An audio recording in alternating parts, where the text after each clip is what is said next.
So, the statue, the piece of a statue anyway, was huge. It was enormous, and I had trouble imagining how gigantic the complete statue would be. It had many surprises for us. For one, it was anatomically correct, holes and all. Yep, you heard that right. For another, the little Winnie knew about it was disturbing, very disturbing. As if I hadn't had enough disturbing news and surprises lately. This one bit he told me, on top of what the slurp had said, and together with another discovery I made the blood drain from my face. I had to be sure though, so I ran away. This is Nadec, my adventure, written down in a better way than I can tell it.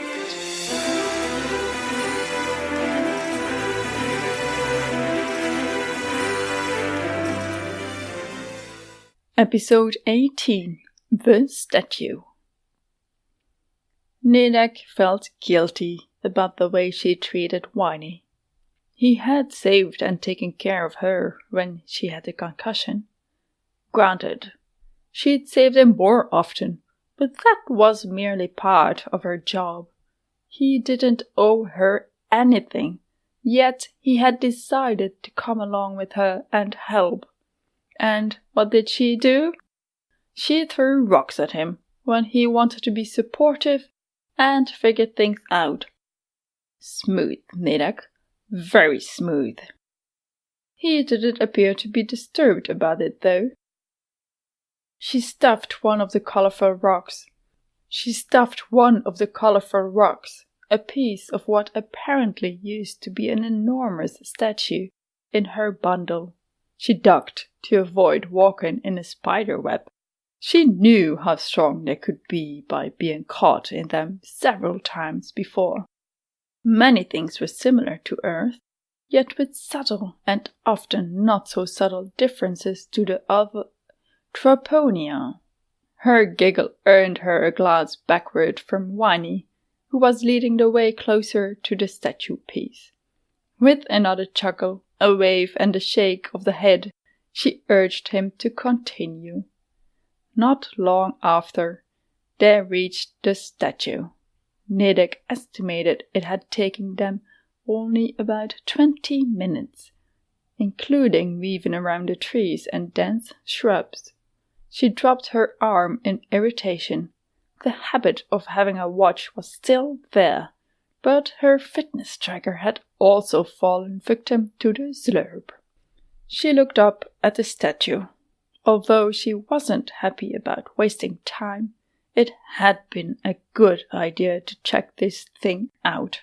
Especially because of Winnie's reaction, completely awestruck. It lay in a clearing, probably caused by its very presence.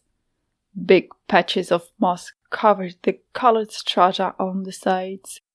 The top had grass and trees, even though it was almost as high up as the surrounding trees themselves. Nadec frowned at it. The shape was wrong. Not what she'd expected a statue cut out of the pelvic area and butt to be. She could clearly see the male parts, and when she walked around, there was a leg, but instead of a buttock, another leg appeared to be attached. And that? Oh! She squinted and leaned closer. They did a very detailed job on this. I could even get in there. Is that an actual hole?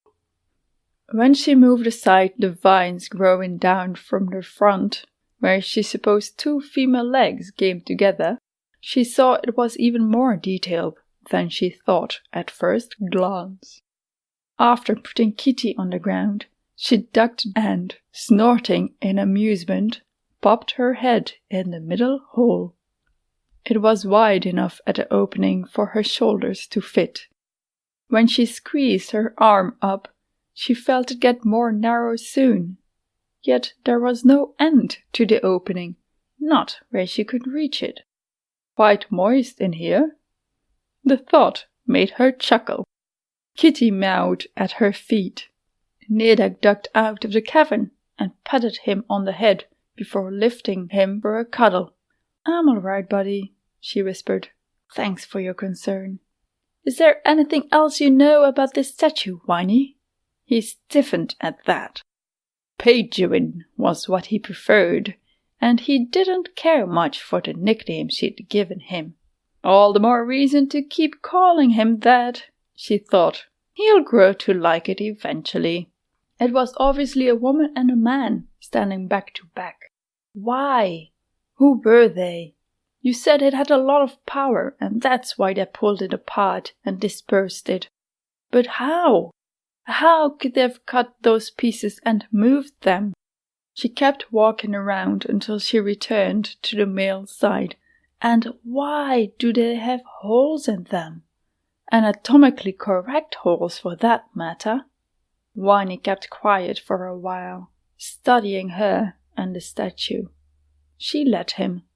If there was one habit of him she knew by now, it was his thoughtful manner. He liked to think and ruminate before speaking. Usually, he sighed deeply before replying. "I do not know the answer to many of those questions." He turned his head away, and his shoulders came forward. "This has not been part of the lessons I received. He glanced at her, pulled his shoulders back and lifted his head up high again. "I will admit that I have not been raised to be a ruler. I, more than likely, received more education than many other people, but on a decent amount of topics, I lack an embarrassing portion of knowledge. Come to think of it, it is almost as if, no matter. Here is the little I know of the statue. Evidently, the things I told you before, and this. While it was still in one piece, it could enhance objects. Legend says that, for instance, feeding a weapon through one of their mouths would improve it. I suppose I never understood this. I always assumed it was merely a manner of speech. But he cleared his throat and his cheeks turned a shade more red. I can see now how it would have worked. I believe the weapon would go through the body, receive its power, and come out the natural way. He managed to say that last sentence without tripping over the words from shame, even though the color in his cheeks remained. During his talk, Nadec had taken her halberd from her back, keeping the shaft short. She looked at it now, lost in thought. Ever-sharp blade. It sounded supernatural. Could it have been passed through the statue? If so, that would make the weapon even more special. She looked up. You think? He nodded. I believe it is most likely one of the PPW. His eyes opened wide. Well, I never thought much about that classification until now. PPW stands for power-pooped weapon. That makes a lot of sense now. Power-pooped weapons? Nadec's voice was incredulous. Then she let out a deep and genuine laugh. That's the best thing I've heard in ages! Another bellow of laughter doubled her up before she dropped back on the ground. And I suppose not many of these PPW are left, and it's been considered a myth by many people. Well, if my opinion counts as the general opinion, then yes. I never thought they were real. When I saw your blade, I suppose it did cross my mind, but I could not believe it. Until now. Typical. Another trope. Special power-wrought weapons, lost to most. It probably was connected to the statue and could be used to find all the parts. That would be the perfect additional trope. She chuckled at the absurdity, but it broke off as she laid a hand on the blade. Stories from people feeling the blood drain from their faces had always seemed silly to her, but she believed them now. She felt herself grow a shade paler. Whiny asked what was wrong, although his voice sounded muffled, as if underwater. The halberd's blade was hot. Not warm from the sun heating it up, but hot as if it should be blazing red. Yet it didn't hurt her. She shook her head. No. She stood up and ran away as fast as she could, ignoring Whiny's shouts. Faint rustling followed her. She stopped after a minute and felt the blade again. It was still hot, but somehow she could tell it was less than before. No.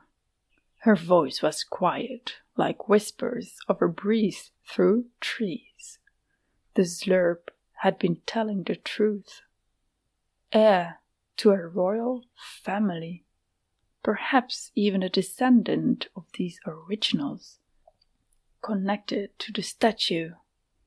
Or perhaps you're being foolish. Everyone could have been given this halberd. It doesn't make them royalty. Yes, maybe it was a coincidence. But she trusted her gut feeling. She walked back towards the statue and Whiny, scooping up Kitty on her way, fussing with twigs which had gotten stuck in his lead. Her gut told her it was true. Her parents had been rulers of a kingdom, not hard-working business people on earth, as she grew up believing. They had been eliminated by throne usurpers. So much more made sense with that in mind. Their business trips, the sneaky looks toward each other, the obvious secrets they were hiding. She was a princess. Or, with her parents gone, was she a queen instead? No. One needs to be crowned first before being called a queen. What a mess. She was a Goa-gutsing princess. You have been listening to Nadec, Chapter 18, The Statue. Narrated by myself, Nadec. Adventured by and lived through by Nadec. Written in a better way than I can tell it, by Astrid Jeff. Don't go just yet. We've got bloopers coming up. Before we get to those, we just want to say that if you head over to astridjeff.com, you can find transcripts and full chapters of this podcast. Even more, you can find the unedited draft of Nadec at least up to 15 chapters further than the podcast goes. So, if you're keen to know how the story continues, you have the option to go and read. Find us on Twitter at AstridJeff and at Nadec and Kitty. If you like this show and would like to support it, a good way to do that is share it around to everyone you know. An even better way is to rate and review it on iTunes or whichever podcatcher you use. Don't forget to follow the show or subscribe for free. A piece of what? What? A piece of what apparently used to be an enormous statue. Stature? What the fuck? Especially because of the way Whiny's reaction. What? Especially because of Whiny's reaction. That sounds better. Damn editing. Every writer should read their work out loud. Best fucking way to find your fucking editing mistakes. Right. Even though it was almost as high up as the surrounding trees itself. themselves. It was almost as high up as the surrounding trees itself, themselves. I don't know. What is it? It was almost as high up as the surrounding trees itself. The surrounding trees themselves. Yeah. Let's. Themselves. Themselves? Themselves? Themselves. Sure. No, not yet. Don't stop laughing. No. Come on, you're not even at the funny part yet. She saw it was even more detailed than she'd thought at first glance. No, that glance. Quite most. Before lifting, Nadec ducked out of the cavern again and patted him on the head before lifting him. Nadec ducked out of the cavern again. Again. Nadec ducked out of the cavern and patted him on the head before lifting him. Why can I not pronounce lifting? Lifting, not lift him. Tommy. Nadec ducked out of the cavern and patted him on the head before lifting him. Ha! You're fucking kidding me. Fuck yeah. Damn. Nadec.